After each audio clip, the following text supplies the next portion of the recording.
இன்னைக்கு நம்ம chicken gravy எப்படி செய்யலாம் பார்க்கலாம் வாங்க. அந்த கிரேவிக்கு தேவையான பொருட்கள் ஆயில், கடுகு, வெங்காயம், தக்காளி, இஞ்சி பூண்டு பேஸ்ட்டு, பட்டை, லவங்கம், உப்பு, தனியா, கருவேப்பிலை. இதில் மசாலா, மிளகாத்தூள், மஞ்சத்தூள் எல்லாமே சேர்த்துட்டேன். தேவையான சிக்கனு, தேங்காய் ஒரு 10, கடலை கொஞ்சம் 1 டீஸ்பூன் பேஸ்ட்டு. இப்போ எண்ணெய் ஊற்றி கடுகு போட்டு பொரிஞ்சுதான் வெங்காயத்தை சேர்த்துக்கலாம்.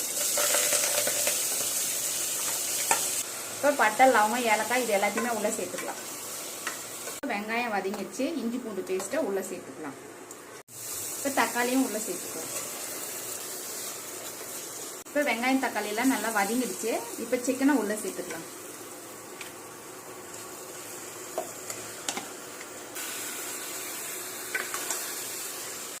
இப்போ மசாலா, உப்புலாம் சேர்த்துக்கலாம். இப்போ தேவையான தண்ணி சேர்த்து மூடி போட்டுக்கலாம்.